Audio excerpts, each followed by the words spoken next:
that I have got British passport, but it's no point for me to go back there. I don't think I'll ever go back to England. Like people say, India is not for the beginners. And I say it's not for the beginners and it's not for the backpackers. And living alone in her big house. And sometimes she was so hungry, she didn't even have time to do any cooking or anything for her. And she passed away. She will call the ambulance herself. There was nobody.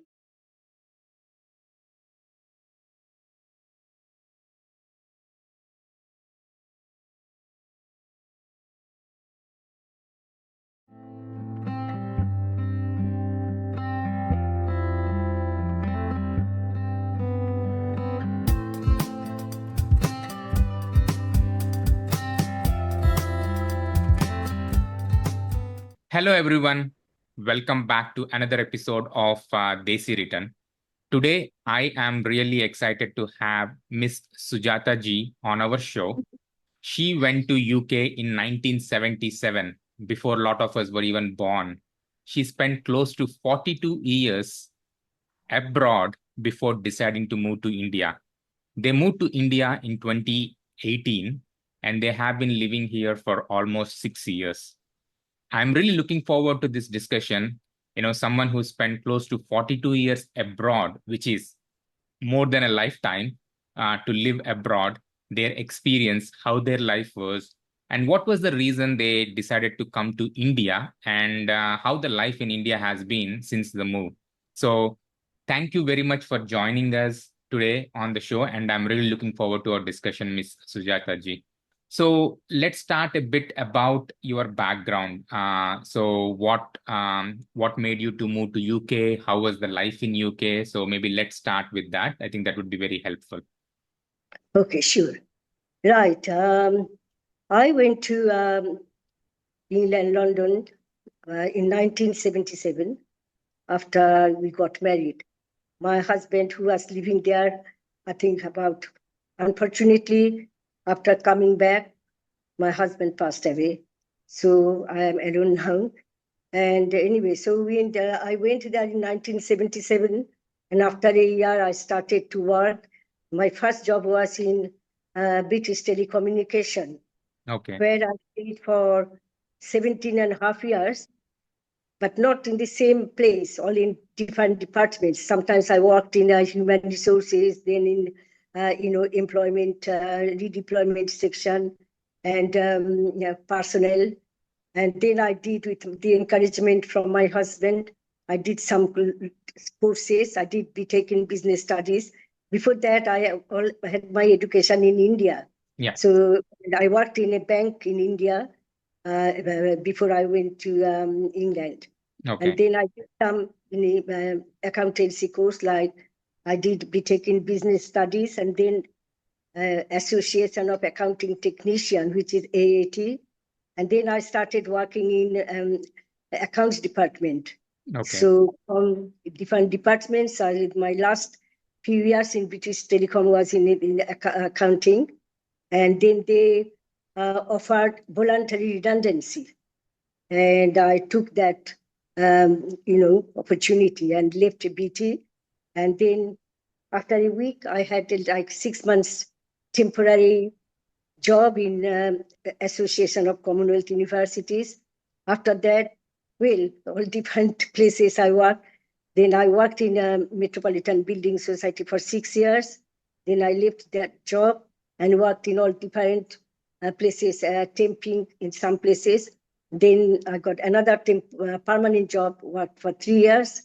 And then I left that job. And then my last job was for 2 years in something, I can't remember the name. Yes, Metropolitan Housing. Got it. So that is my working life.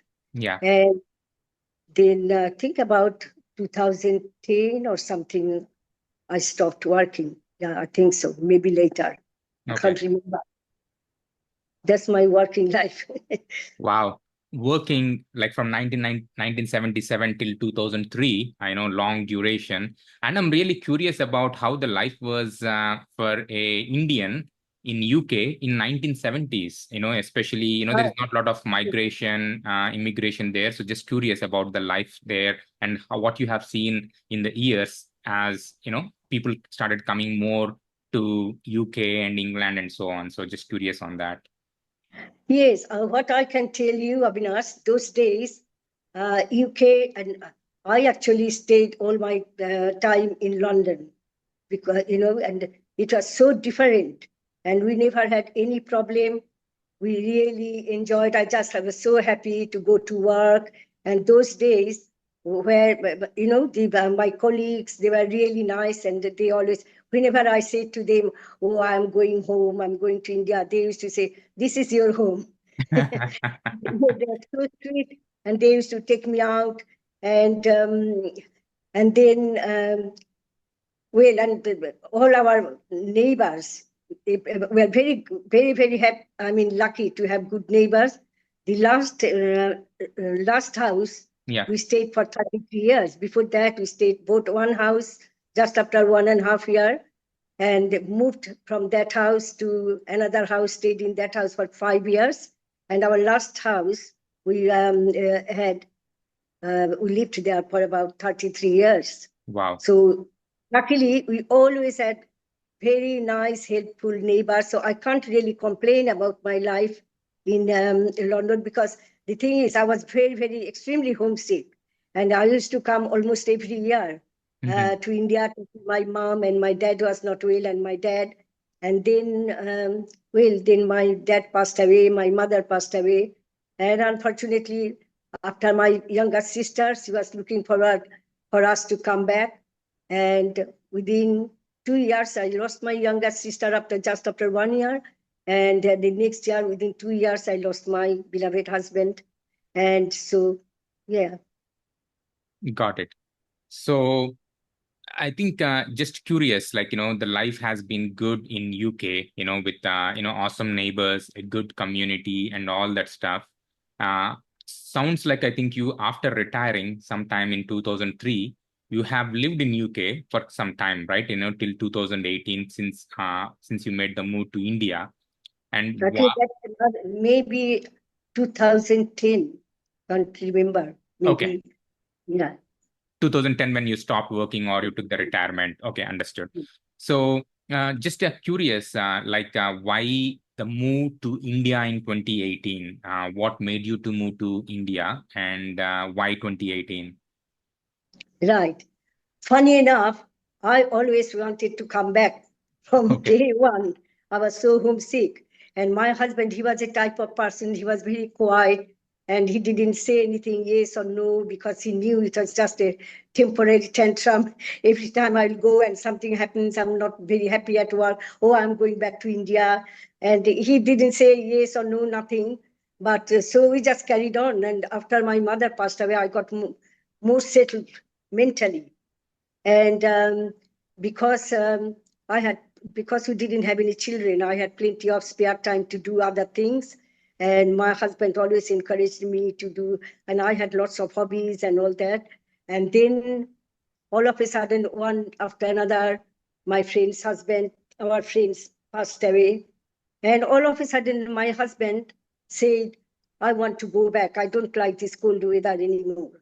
And that has been, yes, I don't know what came into his mind. And in 2015, I had knee replacement, and he was physically, he had no problem, no pressure, no sugar, nothing.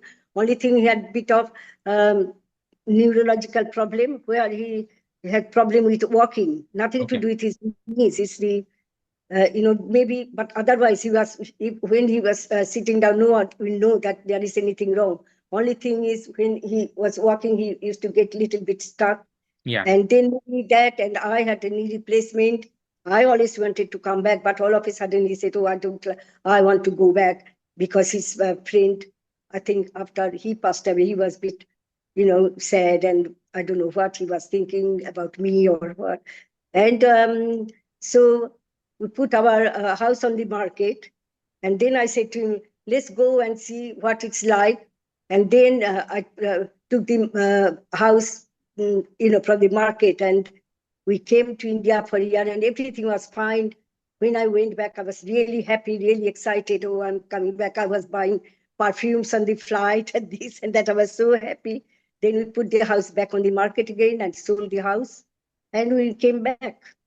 Got it. So is that friend that you're referring to, was that friend located in UK, who passed away? Okay. My friend, her husband passed away, and we are very close to them. My friend and all my friends are still there. Nobody came back. I have come back. Got it. Understood. But I think that was one of the triggering point for your husband to think. Maybe not. That's what I just assuming. Okay. Because he didn't tell me that. Yeah. So understood. So I think in 2018, you have decided to move back to India. So how did you choose where you want to go to? Like, is it something where you born and grown up, or how did you decide where you want to settle in India? Right. Yeah, I was actually born in Calcutta, but because of my dad's job, we moved to Assam, Assam, the Yes. north. So now I'm living in Kolkata, but I don't know much about Kolkata anyway. But we bought our flat in 2000. Got it. And what we thought we didn't think about coming back, but because we are coming more often, and especially after retirement, we had more time, we could come for longer, 2 months, 3 months like that. So 2000, and then we were there after I came back, and because it was near his sisters, that's why. And I don't know anywhere else. I don't even know Calcutta that much. But because I hardly stayed in Calcutta, I used to come and go straight to my mother, and from 2-3 days in Calcutta and go back like that. So because we had the flat, and that was naturally we came back to Kolkata. Makes sense. So you came to Calcutta. I think, some of the family members are there and so on, and you have a place to live. Yeah. So how was the move, like in terms of settling in India, living for good, for someone who has lived for more than 40 years, 42 years abroad? It would have been a change, right? I mean, it's so much more systemized, it's much more process oriented, very structured environment, to a little bit of a different environment in India. So just curious, how was the transition, or how was the life during the move back to India? Well, although we lived for so long abroad, but we always came to India. So it's not that we didn't come for 3 years, 4 years. We came almost every year. And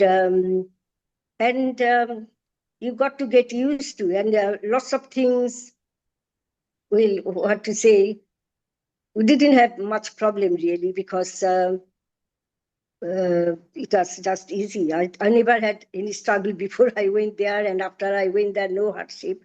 So coming back was no problem. And because, they are selling a house, it's not so complicated. Okay. Once the housing agent come and someone comes and likes the house, and then it's between the solicitors, two solicitors, sellers and buyers, and I just have to sign. And moving was not hard at all, because we had a very good removal people. Only thing was, I was not aware that I thought they will send my stuff in Calcutta port. Yes. But they send my stuff in Chennai port. Oh, okay. So, and then, as I thought, it was my fault that it will take 3 months. Actually, it didn't take that long. Okay. And that I had a mail from them, and I didn't check my mail. And so it was a bit delayed. But then the moving, so many stuff we brought back. Nothing, not a single thing was damaged. Yes. But I wish I didn't bring so many things back, and it's like a burden now, because you get everything in India. So what's the point? Especially, I wouldn't recommend anybody to bring anything electrical like fridge, freezer. You get everything here. And something you buy that, if anything goes wrong, they won't be able to repair that here. Yes. But, so didn't bring any electrical goods or anything, but even then I should have, sent some to different charities. And yeah. No, so makes it sense. was no problem at all. Moving was just simple. So I think, You have mentioned earlier, I'm really sorry to hear about your Yeah, yeah, husband passed away after 2 years after yeah. the move.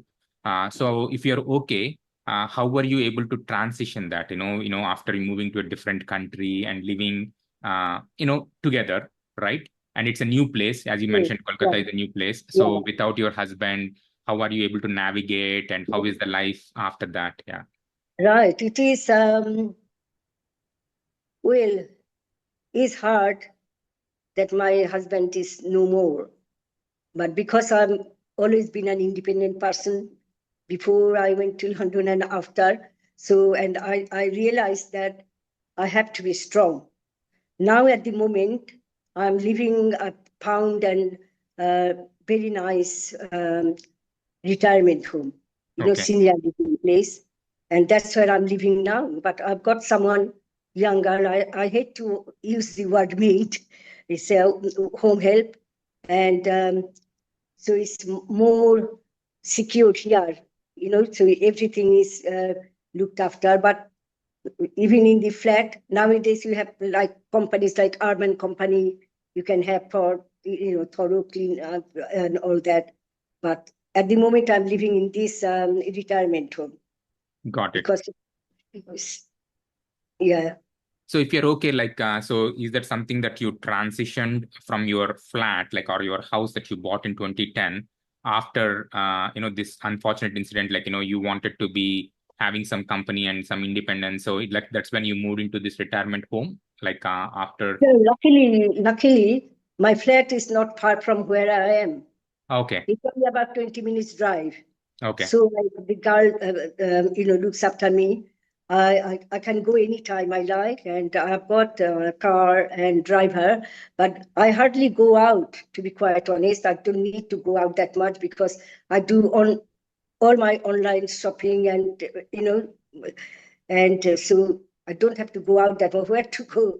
But I just go from this place to my flat time to time. And so it's only 20 minutes drive from my retirement home. Got it. And just curious about this retirement community that you mentioned. Not sure how big it is, how is the social active life, anything that you can share. I think that would be helpful. Sure.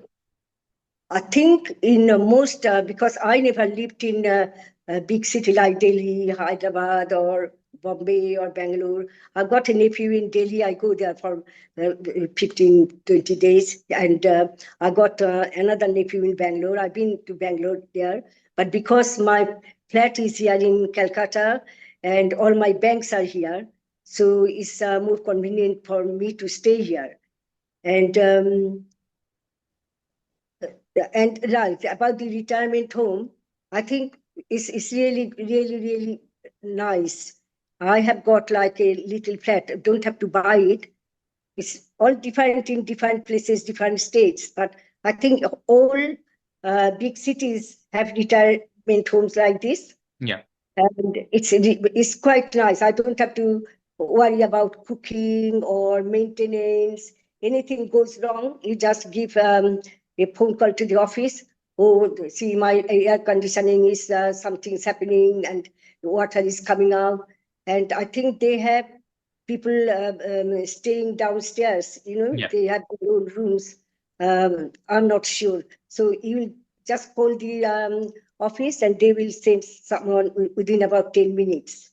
Got it. Anything goes wrong. And about the cleaning, if I stayed, because I'm lucky to have this girl, but in most places it's always a problem. Sometimes the, home help wouldn't come, or I'm not very well, I'm sick, but here that doesn't happen because regularly the rooms are cleaned. And the thing is, because I lived there in England for so long, I don't usually like to call the girls. There are attendants. They were doing shift I think 8 hours, 6 to 2 to 10 and 10 to 6 in the morning like that. But I like to make my own tea. But most people here are single. Most people are lost their husbands, and most of they are like one son and one daughter live in America or Australia, and they are quite safe living here. They don't have to, if they, some of them live their big houses, Yeah. and it's not very safe. So many things going on, and especially for the elderly people. And some people, men lost their wives staying here, and there are some couples as well Sure. living here, and I think they are really enjoying, and like in Calcutta, yeah, they are always in music and doing dramas and all that. But I just keep myself to myself. They Yeah. tell me, "Oh, you never come, you never join us." I said, "It's all right. I'm okay like that, and nobody bothers you. You Yes. just shut the door, and nobody will just pop in any time and disturb you. If you want to see someone, just give a call. Are you free? Can I come?" And I have come to know gradually. I'm coming to know few people, like, because it will be nearly three years I am here. Okay. Not constantly. I live in a flat Yes. sometimes. Yeah. So, but they enjoy. They go out they have picnic and all that. People who like that sort of thing will really enjoy their life, And but I'm okay like this. No, understood. No, thanks for sharing that information. Pardon? Is there anything that you have missed living in UK while living in Yes, of course. India? Yeah, I really, really miss London. I do dream about London sometimes. I don't know where I am. And I miss my friends. I miss my colleagues, and especially more than friends, I miss my neighbors. They were ever so nice, and they were, so I do miss London. What can you do? You Yeah. have to get on with your life. And not that I have got British passport, but it's no point for me to go back there. I don't think I'll ever go back to England again. I got my husband's brother. He's nearly 90 years old, and his wife is an English lady, but she's really lovely lady. We got on so well together. But there's no point for me to go there on my own. Yeah. Okay. And No. I'm not that fit either. I've got knee replacement. I didn't do any exercise and all that, so I don't have problem, but I don't feel that confident to go anywhere on my own like that, and it's a long journey, and even going to Delhi about 2 hours seems to be quite long for me. Yeah. So when you are alone, it's no fun having 10 years journey. Understood. Definitely. No So, problem. yeah. Is there anything that we haven't covered that you want to mention? I think, for someone who might be considering about retiring in India, right, after spending close to 30 years, 35 years, when the kids are grown up, they're on their own, they're thinking of maybe moving back to India. Is there any advice or anything that you would suggest Yeah, them? yeah. From my own experience, I can say that surely you should have a place of your own. You don't want to, land at the airport and end up in someone else's, no matter how close and how nice they are. If you have a place of your own, that is very important. And you feel good. You come and then you open the door, you have the key of your own house. And that is very important. And then to make your life easy, you have to have a car. You can't, like people say, India is not for the beginners. And I say it's not for the beginners, and it's not for the backpackers, and it's not for someone going down and waiting for auto rickshaw and bargaining. Well, people coming after retirement, hopefully they're not that young, and then they should be okay. And I have a car, but I don't have a permanent driver. I've been a nice agent. They supply driver whenever I need. Yeah. And and then about the banks, I have to warn people not to have any accounts in any of the, I'm sorry to say that, any private banks. I have banks in State Bank of India, and when I first came, my husband was there, and some people say, "Oh, that bank is giving more interest and all that." Now they realize these private banks will always, every month, end of month, they will, insist on, oh, can you send some fund? How much fund have you got in that bank? Can you transfer that to our bank? And it looks good on us, and this and that. So private banks are, can make your life miserable. And when you come, people used to think, oh, you spend the whole day in a bank. It's not like that anymore. If you come from, like you say, you NRI, and you just go in the bank and say, I want to see the manager. Yeah. And then you'll go in the manager's room, and he will sort things out. Once you sort this out, opening the banks and all that. And another thing, I made a mistake. You don't have to transfer your pension. I mean, I used to phone and write letters to HSBC Bank. From now on, can you send my pension to State Bank of India, this address? You don't have to do any of that. Just leave your accounts as it is in England. Like, I still have HSBC Bank account, but you get the money out from there time to time, and it's only £5 charge. Okay. Every time you transfer money. Yeah. So you're suggesting to leave the pension funds in England and then transfer as needed instead of don't have to do anything at all. Leave it as the pension will go straight in the bank, in whatever bank you have. I have HSBC Bank, and I take the money out whenever I want it. Yeah, understood. No, thanks for sharing that. So any advice in terms of people should come back to India for retirement or not, just from your experience, just on that overall, this question about retiring in India? I can only speak for myself, and everybody's requirements different. Like my friends, they have got their children are grown up. They worked all, they are sacrificed so much for their children. And now what I say, they are now playing second innings. Yes. Like now minding their grandchildren. But if they're happy to do that, that's fine. But some people are not, even if they want to come back, they can't, because they have their family, their children and their grandchildren. Yes. There. Anybody that's got a good job and young, I wouldn't advise anybody to come back leaving their jobs, But for retired people, it's very relaxing. You don't have to worry about anything. You don't have to get up in the morning. I know a friend of mine, she was in her 80s. She has passed away, and she was living alone in her big house. And sometimes she was so hungry, she didn't even have time to do any cooking or anything for her. And she passed away. She will call the ambulance herself. There was nobody.